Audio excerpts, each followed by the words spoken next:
सलाम अलैकुम दोस्तों। अगर आप मुसलमान हैं तो ये बात आपके लिए बहुत अहम है। बहुत अहम।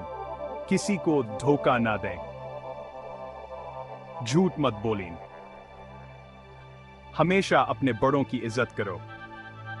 हमेशा अपने छोटों से प्यार करवा। एक मुसलमान होने की हैसियत से आपकी जिम्मेदारियां आपके ख्याल से कहीं ज्यादा गहरी हैं। बुनियादी तौर पर एक मुसलमान की जिम्मेदारियां दो हिस्सों में तकसीम होती हैं, अल्लाह के साथ और इंसानियत के साथ।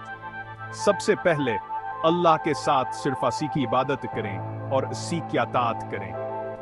इसके अहकामात की पैरवी करें और मना करदह चीजों से बचें। नमाज की पाबंदी करें, दुआ मांगें और अल्लाह से मुआफी तलब करें।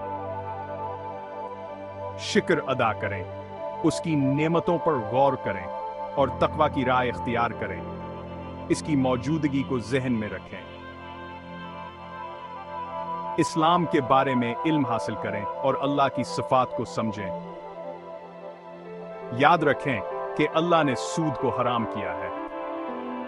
अपने बच्चों को सिखाएं। सूरा कहफ पढ़ें, यह आपको फितना दज्जाल से महफूज रखेगा। दूसरी जानब इंसानियत के साथ हमेशा तमाम इंसानों का एहतराम करें। हमेशा गलतियों को माफ करें क्योंकि अल्लाह इसका अजर देगा। सबके साथ रहमदिली और शफकत का मुजाहिरा करें, लेकिन नाइंसाफी को कभी कबूल ना करो। और हमेशा अल्लाह पर भरोसा रखें, इंसाफ और दियानतदारी को कायम रखें और जरूरतमंदों की मदद करें। अच्छे अखलाक, ईमानदारी और दियानतदारी का मुजाहिरा करें।